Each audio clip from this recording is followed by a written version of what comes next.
Eto, Senador Bato, buhat doon sa kanyang pinagtataguan.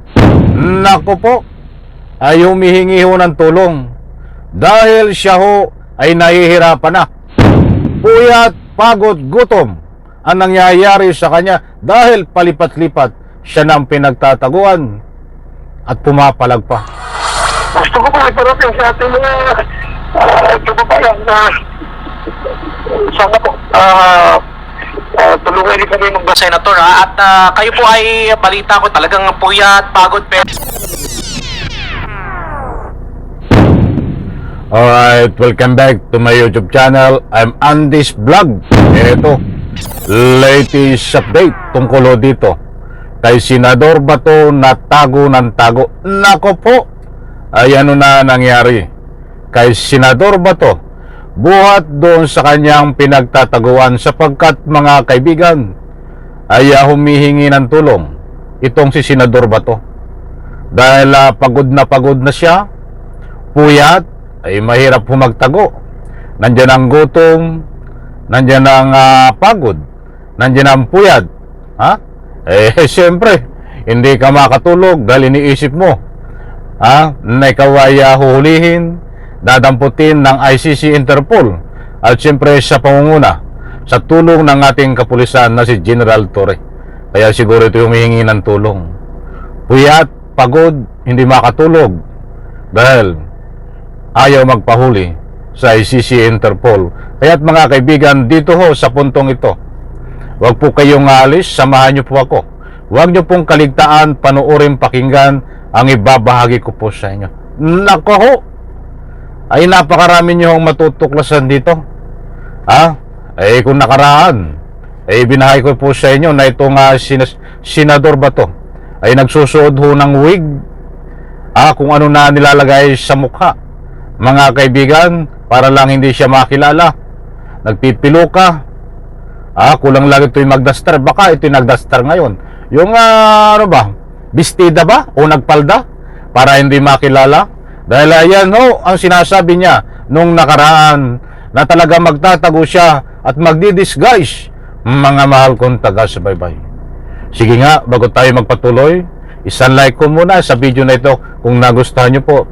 Please subscribe my YouTube channel, mga kaibigan. Ito ho, bibigyan ko po kayo ng latest update. Buhat doon sa pinagtataguan ni Bato ay humihingi po ng tulong. Muli kong inuulit, tutulungan nyo po ba ito? Ito ay puyat na, nahihirapan na, mga kaibigan. Ito, nasaan nga ba nagtatago si Bato? Panoorin po natin, unawain, pakinggan, mga kaibigan. magandang hapon. Senator! Magandang hapon. Magandang hapon, Randy. Yes po, Randy Hansi po. Kumusta kayo, Senator? Yes po. Good afternoon, Senator. And welcome po sa Kalahi FM.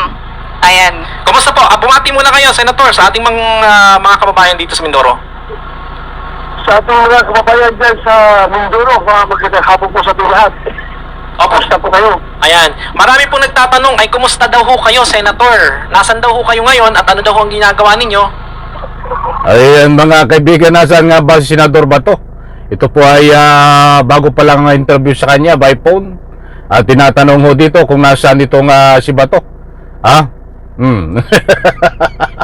Ala ka Bato, tingnan nga natin kung sasabihin ni Bato, kung tunay na lugar ang sasabihin ni Bato, kung nasaan siya. Dahil itong mga kaibigan na ilang linggo na nagtatago.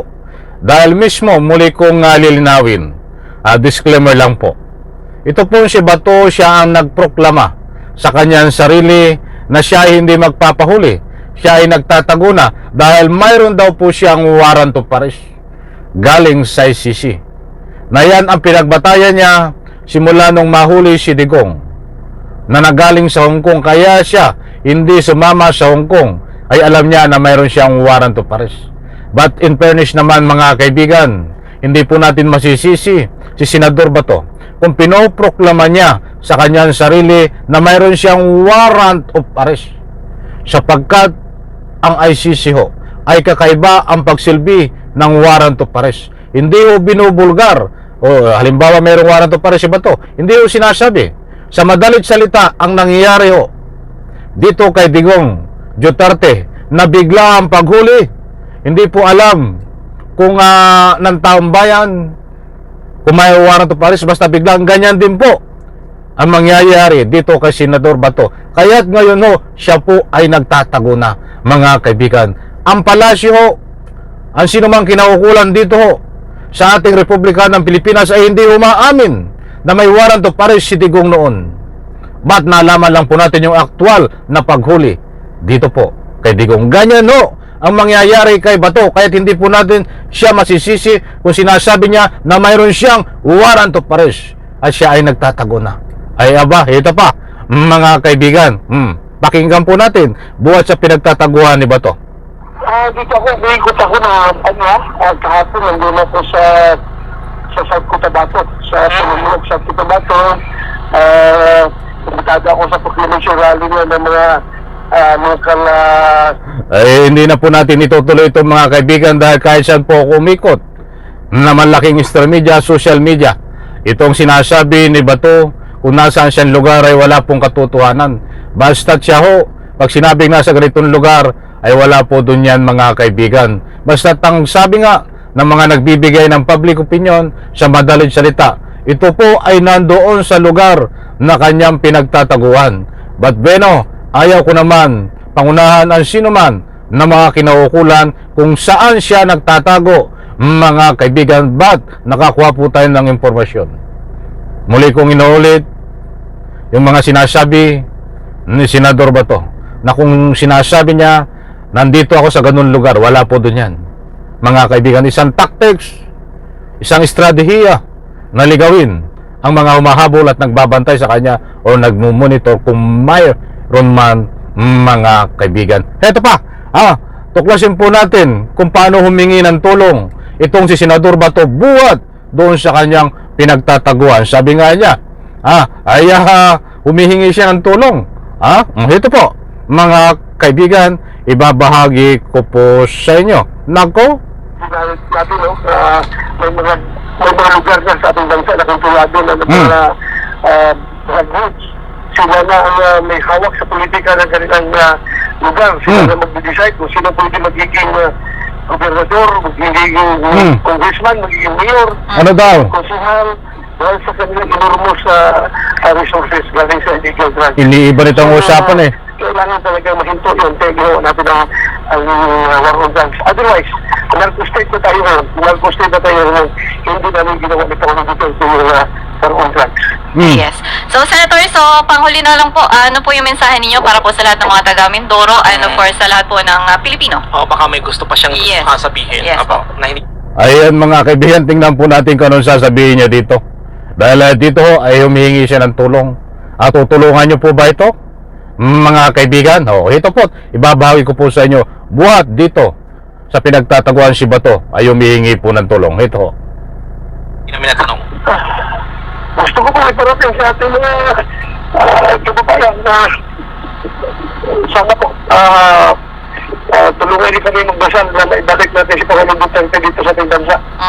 Sana matapos na yung kanyang kaso doon at makabalik na siya dito sa ating bansa. Yung aking pag-iusap, tulungan din kami magdasal na maibalik yung ating Pangulong dito sa ating bansa. Okay. Maraming salamat sa pagkakataon, Senator. At kayo po ay balita ko talagang puyat, pagod, pero maraming salamat. May time kayo para sa mga Mindoreños. Maliwanag ko dyan. Mismong kinumpirma sa kanyang actual interview na siya ay pagod, puyat at gutom pa. Doon sa kanyang pinagtataguan. Hindi po tayo nagpapakalat ng naman fake news. Tayo po ay may batayan. So, maliwanag po dito, mga mahal kong taga-subaybay, ay buhat doon sa pinagtataguan ni Senador Bato. Ay humihingi po siya ng tulong dahil siya ay pagod na, puyat pa. Kaya't pakiusap niya at nagmamakaawa, humihingi siya ng tulong. Nandiyan po't ibinahagi po sa inyo kung anong tulong ang gusto niya. Isang like po sa video nito. Maraming salamat, pagpalain po tayo lahat. Bye-bye. Palakpakan.